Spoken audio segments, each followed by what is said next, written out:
Hello friends, easy learning with श्रेयसमध्ये मी श्रेयस तुमचं स्वागत करतो।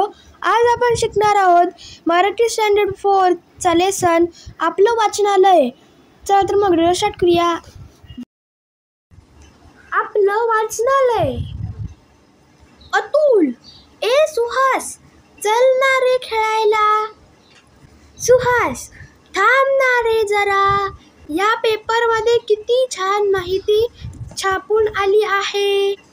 या माहितीचं कात्रण कापून घेतो, मग जाऊया ना खेळायला। अतुल, तू एवढ्या कात्रणांचं करतोस तरी काय? सुहास, अरे वर्तमानपत्रात छान छान कविता, चित्रकथा, गोष्टी, कोडी, पशुपक्ष्यांची माहिती येते, ती मी कापून वहीत चिकटवतो। मॅडमनं सांगितलेला प्रकल्प पूर्ण होतो। अतुल, अरे वा, छानच। सुहास, अरे एवढंच नाही, काही वेळ रद्दीमध्ये कवितांची, गोष्टींची चांगली पुस्तकं येतात, ती मी बाजूला काढून ठेवतो। अतुल, त्या पुस्तकांचं तू काय करतोस? सुहास, त्यांचं मी एक वाचनालय तयार केलं आहे, चल माझ्या घरी, मी तुला दाखवतो। ते दोघे सुहासच्या घरी येतात, त्याच वेळी मीनाही तिथे येते।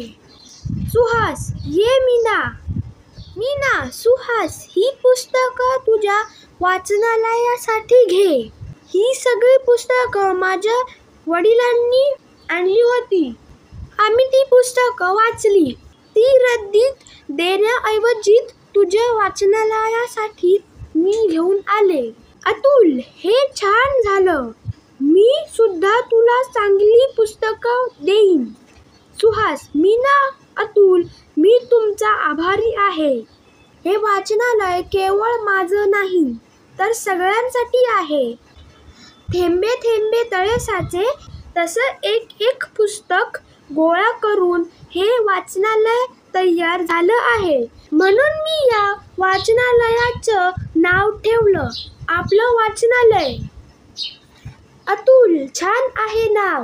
सुहास, चला तर आता आपण सगळे रविवारी भेटूया, वाचूया, खेळूया, अभ्यासही करूया। सारे जण हसतात। तर फ्रेंड्स, तुम्हाला व्हिडिओ आवडला असेल तर या व्हिडिओला लाईक करा, शेअर करा आणि चॅनलला सबस्क्राईब करायला विसरू नका। Thank you friends and bye bye.